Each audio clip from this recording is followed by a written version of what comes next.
Assalamualaikum warahmatullahi wabarakatuh. Ketemu lagi dengan saya Bustami Narda pada Bustami Narda Channel. Silakan anda tonton sepuas-puasnya. Pada kesempatan ini saya akan bicara tentang bagaimana pengaruhnya seorang pengendali ekonomi kepada politik, kepada sosial kemasyarakatan, kepada tata pemerintahan di negara kita.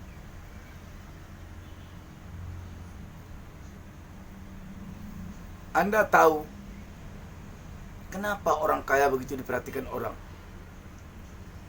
Anda tentu tahu, kok sedikit-sedikit kita menyebut itu pemimpin itu sepertinya dikendalikan aja oleh konglomerat itu. Pemimpin itu sepertinya dikendalikan aja oleh pengusaha-pengusaha itu. Memangnya Anda tidak tahu bahwa pengendali ekonomi sangat tergantung, sangat berpengaruh terhadap kehidupan berbangsa dan bernegara. Sangat berpengaruh. Makanya ketika Anda memutuskan untuk jadi karyawan, untuk jadi pekerja, setelah tamat kuliah, setelah payah-payah mencapai sarjana, Anda harus siap untuk menonton bagaimana bos Anda yang konglomerat, yang mempunyai puluhan pabrik, yang mempunyai banyak bank, yang mempunyai ratusan perusahaan-perusahaan yang sukses, bagaimana dia mengendalikan kehidupan berbangsa dan bernegara. Anda tak usah cemburu. Anda cukup bukan gaji aja berapa dia kasih, selagi Anda mau kerja di sana. Kalau Anda tidak mau begitu, lantas bagaimana? Anda ya terjun jadi pengusaha. Menjadi pengusaha pada awalnya memang tidak enak. Tidak seenak menjadi karyawan. Kalau menjadi pengusaha pada awalnya mungkin kita jual gorengan, mungkin jual es tontong, mungkin jual sandal jepit di pinggiran jalan. Mungkin sering diusir-usir Satpol PP karena membuka lapaknya di pinggir jalan, di trotoar.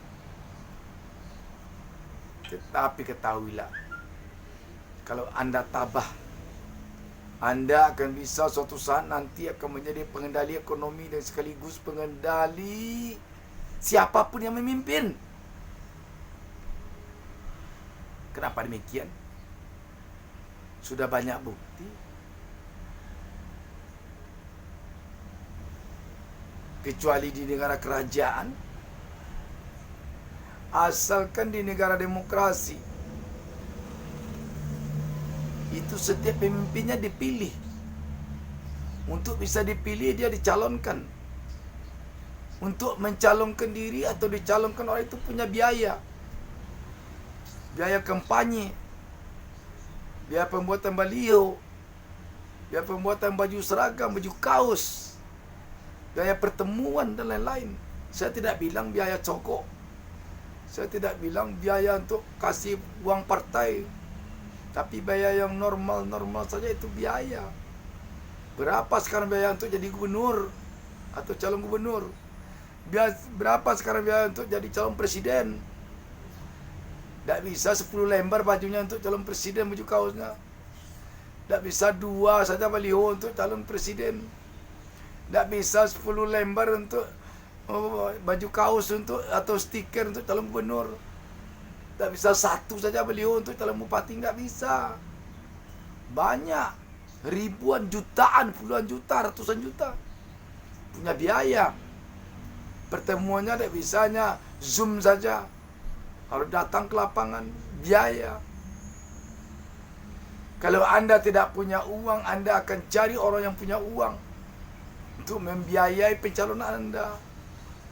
Orang yang punya uang akan mendanai Anda. Tentu ada hitung-hitungannya.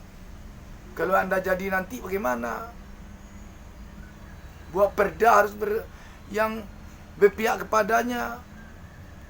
Setidaknya dengan berlawanan dengan dia. Jangan yang menghancurkan perusahaannya. Buat undang-undang harus yang berpihak kepadanya. Setidaknya jangan undang-undang yang menghancurkan usahanya. Itu udah lazim. Wajar. Taruhlah sekarang dia tak minta apa-apa. Tak minta kembalikan uang. Dianggapnya sumbangannya. Tetapi ketika suatu saat ada undang-undang yang menyusahkan dia untuk berusaha. Nanti dia telepon, Pak, saya susah berusaha oleh pasal itu. Tolong bantu, Pak. Anda mau bantu atau tidak? Ratusan miliar uangnya dulu untuk Anda. Tidak dia minta, dia tagih. Dia nyumbang aja. Sekarang minta rubah satu buah pasal aja Anda tidak mau. Tidak mungkin. Itu kenyataannya. Jadi artinya kalau Anda ingin jadi berpengaruh terhadap kehidupan berbangsa dan bernegara di kampung kelahiran Anda, di tanah kelahiran Anda harus terjun jadi pengusaha. Jangan jadi karyawan. Apakah tidak akan bisa jadi karyawan pengaruh? Begitu bisa juga, tapi sangat sulit. Dengan gaji 10 juta Anda akan membiayai satu bulan. Anda kumpulkan untuk membiayai seorang calon gubernur dengan uang sekitar 150 miliar. Anda akan bisa membiayai pencalon presiden 100 sekian triliun. Anda bisa membiayai calon gubernur 10 miliar. Calon bupati 10 miliar. Calon wali kota 5 miliar atau 10 miliar. 30 miliar. Tidak mungkin dengan gaji Anda 10 juta satu tahun, satu bulan. Berapa lama baru bisa? Saya katakan ini, saya melihat sekarang ini banyak kita yang merasa seperti kadang-kadang cemburu kepada konglomerat. Kok bapak itu seperti dikendalikan seperti bonekanya itu aja, seperti bonekanya pengusaha saja. Bukan bonekanya, memang wajar. Kalau Anda tidak mau begitu, Anda terjun jadi pengusaha, nanti Anda jadi pemimpin. Atau Anda yang membiayai orang pemilu nanti. Itu. Sekarang kita rada-rada agak cemburu, agak iri, agak benci pada sebahagian konglomerat. Tapi Anda tidak tahu dia untuk jadi konglomerat itu susah dulunya hidupnya. Anda enak-enak aja begitu kerja langsung dapat gaji. Dia bertahun-tahun berusaha tidak dapat uang. Makan pagi petang aja susah. Kadang-kadang dia mendorong gerobak, kadang-kadang dia harus menjual es, kadang dia harus tidur di emperan. Tetapi setelah dia berhasil sekarang, dia berpengaruh. Ada orang pilkada, ada orang pilpres, ada orang pemilu legislatif. Dia nyumbang 100 miliar. Dia nyumbang kepada seorang calon yang diyakini menang 1 triliun. Dia menyumbang kepada seorang calon wali kota yang yakinnya menang 30 miliar, 50 miliar. Lantas nanti ketika bupati, gubernur, wali kota, presiden dan lain sebagai pejabat anggota DPR RI itu agak bersahabat dengan dia Anda marah. Jangan. Untuk itu saya hanya mengajak Anda, mari sekarang kita generasi muda terjunlah ke dunia usaha.